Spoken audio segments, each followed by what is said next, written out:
Sebuah peristiwa mengharukan terjadi kepada sopir truk dan anak.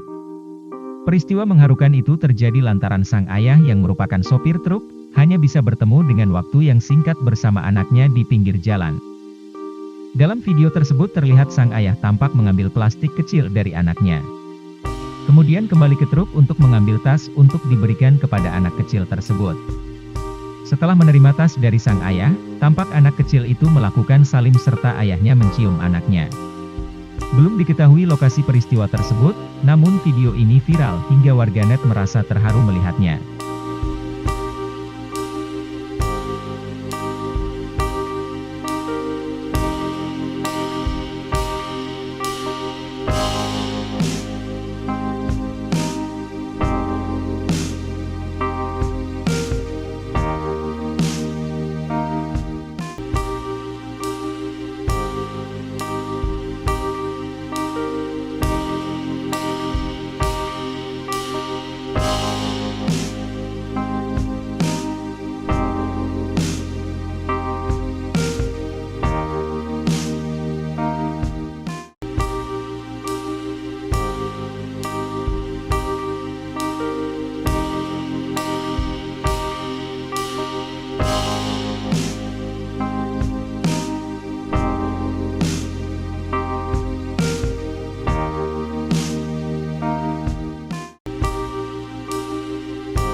Terima kasih sudah nonton.